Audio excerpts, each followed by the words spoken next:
We are gathered here under the sight of God and His Majesty's law to hear the case of Fanny Maggs and Lucy Hobbit, who on the night of Saturday past month, the 15th of August, did a most foul deed of murder against a well-known citizen of this gracious town and benefactor of the local church. I be not guilty, my lord. I am deemed as bad as this wretched girl next to me. Quiet in this court. I will not have my proceedings disrupted by you, Fanny. You didn't mind the ass luck when your breeches around your knees and me on top, sir. Silence, lady! Henrietta. Who's that, eh? Yeah. Let's go so well. Oh, I fell out of faint with the shock, my lord. I've seen the Lord's bare ass many times. You will be branded if you don't silence those tongues of yours, ladies. I call Constable Mr. Ebenezer Gibeon to the stand, state your name, and you swear on the Bible to tell the truth, the whole truth, to this court.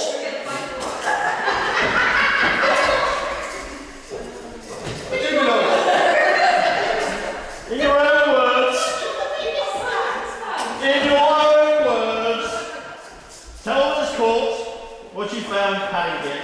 Tell this court what you found when you entered the premises of Fanny Maggs on that fateful night. Well, sir, it was like this. There was such a banging at my door at 1 in the morning. I bet it was. Different day, sir. It was that Mary, the silly servant girl, Fanny. Her face full of tears and such hysterics to send her straight to the asylum.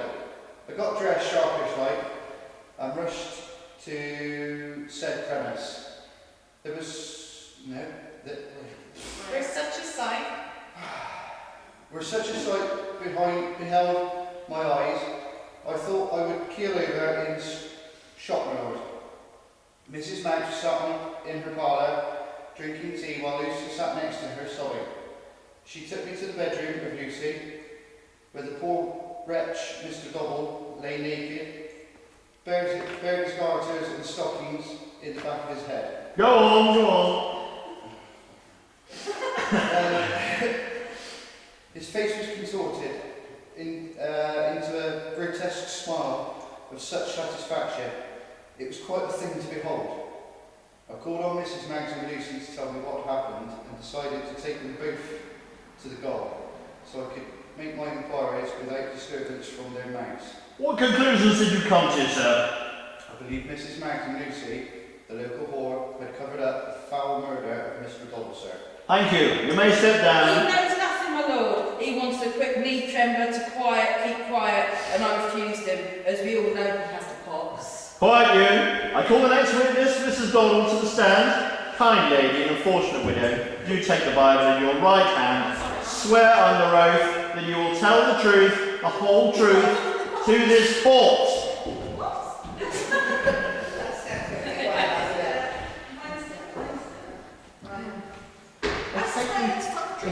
Kindly, sir.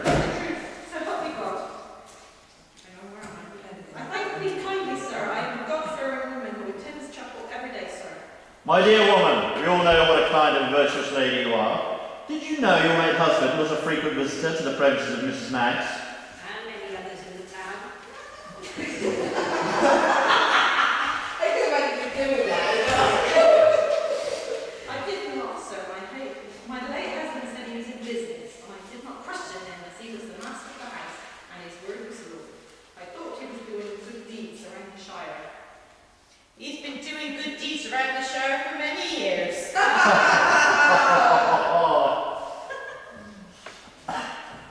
My dear lady, I think we need not question you further. This has been a most trying time for you. You may go and be seated. Thank you, kind sir. I call on Henrietta Loudbottom to take the stand, take the Bible in and swear the oath. Great.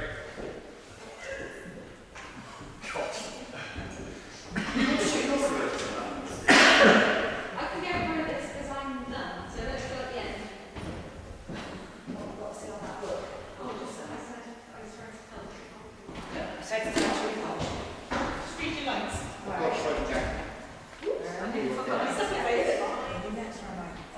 Sit down and Lucy says. I'll see it. You got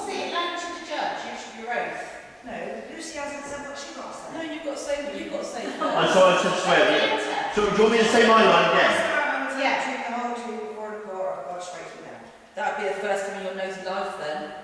Silence in this court. Now, Mrs. Loudbottom, what do you know of this case that warrants you here on this stand today?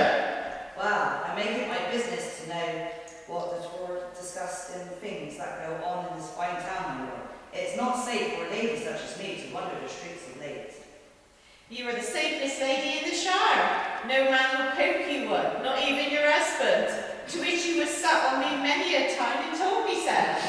See, my lord, how I am vexed with these whores? They are fools. Now tell me what you know of this event.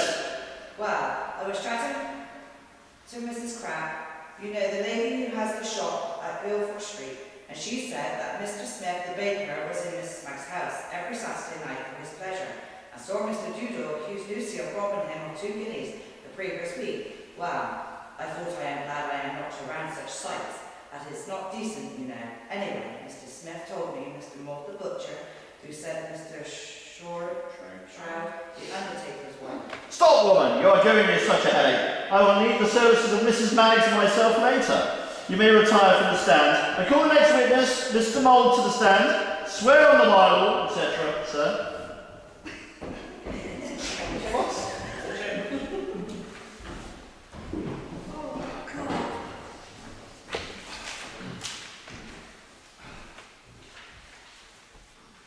I swear to tell the truth to this court and the Lord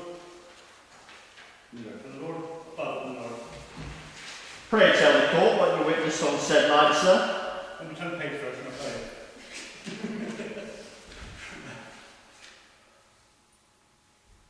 Thank you kindly, sir.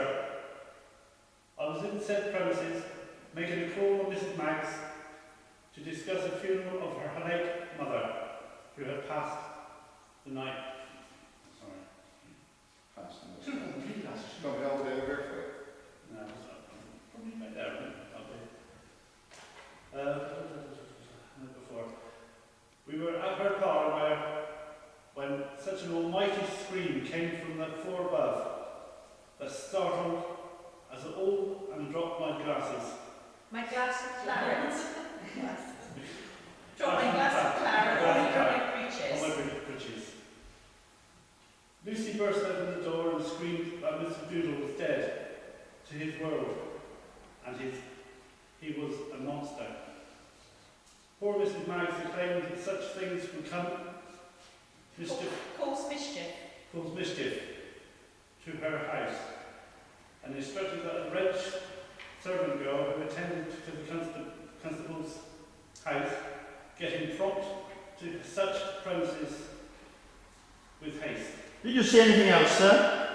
No, sir, I took my leave as I needed to change my clothes, as the claret was stained, and I did not like to waste money on new clothes. You may take your seat, sir. I now call Mary Twiddle, servant to Mrs. Maggs, to the stand. Hold the Bible in your hand and swear the oath, girls.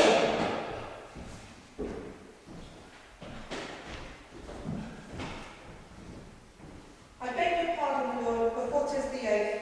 As I can't read and write, I haven't been in a court before, and I am shaking with nerves, sir.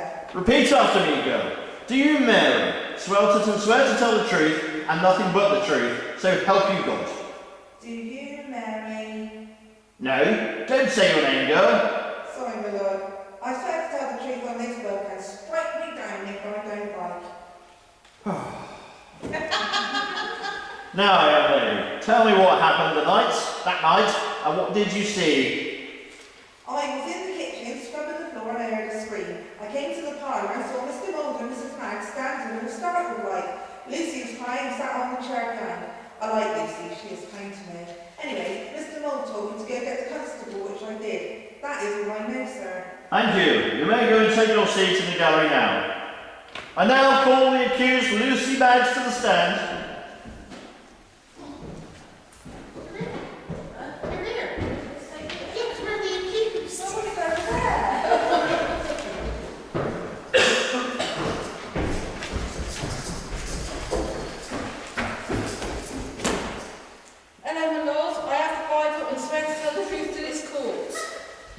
Now, Lucy, tell me what happened on the night in question, and don't lie to this court. I never lied, sir. Mr. Doddle was one of my regulars for a few years now. His wife didn't give him satisfaction, so he came to me every Saturday night as he hated chapel on the Sunday and said he wanted to go with a smile on his face.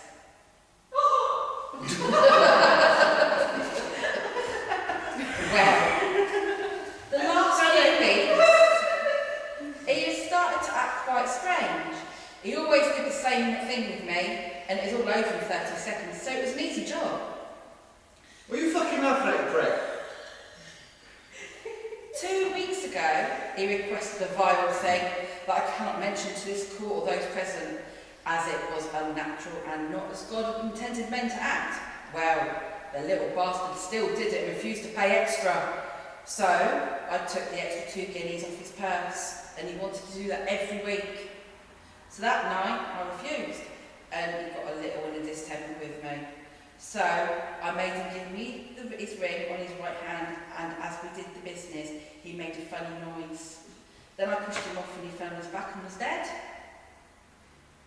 Well, he went as he wanted, me lord. Lucy, you may be seated, and I will speak to Mrs. Madge now before I make judgment on this distressing case. I swear to tell the truth to Almighty God in this court, sir. Is this account truthful, Mrs. Madge? That the last witness, Lucy, has confessed to?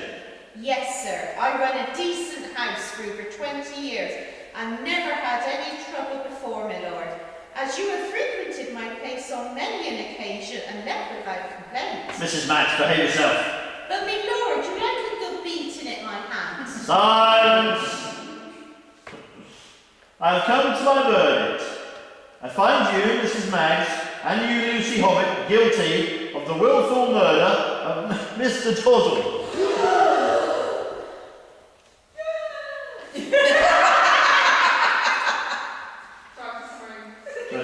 Judge puts on black handkerchief, frees his death sentence. You shall be taken henceforth from here to a place of execution and be hanged by the neck until you are dead.